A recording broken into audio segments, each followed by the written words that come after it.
So Meghan Markle's billionaire bestie is now being exposed. Whitney Wolfe Herd has now been exposed by 10 people that used to work with her. I don't know how you're going to defend this. I'm sorry.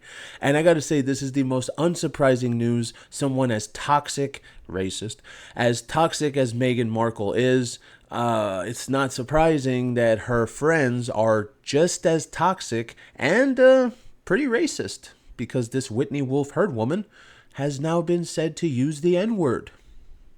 I don't know how you're going to defend this, Meghan, because these are your friends. And by the way, real quick, this is worse than what Jenna Maroney did.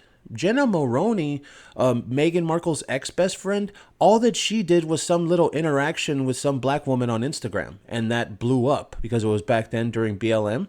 This woman is literally, and I mean the word literally, she is literally being exposed for using the N-word, the F-word for LGBT, you know, the one you can't say, and also the H-word for LGBT.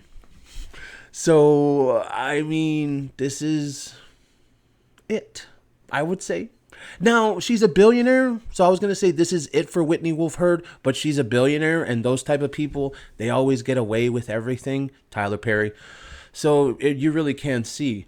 But this is from 10 of her former colleagues and friends who have given exclusive on the record interviews, okay, and the recollections of her time working at Tinder, and how they directly go against the whole light and kindness angle that has been centered around her for so long. Because this is the way it goes. Same thing with Meghan. I hate that. She doesn't do it anymore, but I used to hate that. Oh, Meghan is so warm and kind, and she's amazing. No. She's not. And that's why Meghan stopped doing it, Method Communications, because it was very obvious what was going on. They kept on trying to put out character pieces for Meghan and say how she was so nice and kind and warm. And everyone figured out that was a lie. That's why they don't do it anymore. But for this woman, not only those words that I told you that she used, but there's more.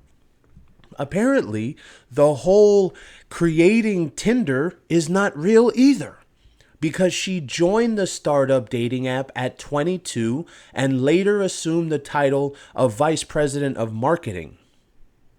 So, Vice President of Marketing?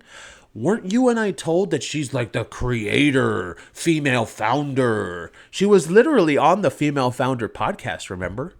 So, let me get this straight. Another one of Meghan Markle's friends lied, just like Meghan Markle? Okay. And the Daily Mail was sent texts that said, and I can't say these words, but we're going to try. She was calling one colleague an anorexic B word. In other texts, she uses the N word, the F word, the H word. And quote, it's ironic to me that this person became a feminist icon, and it's concerning it's taken 11 years of media to uncover a deeper, darker truth to her narrative. Well, I'll end it right here. There's a reason that people like this always have that warm, kind, loving angle, because they're actually really, really toxic.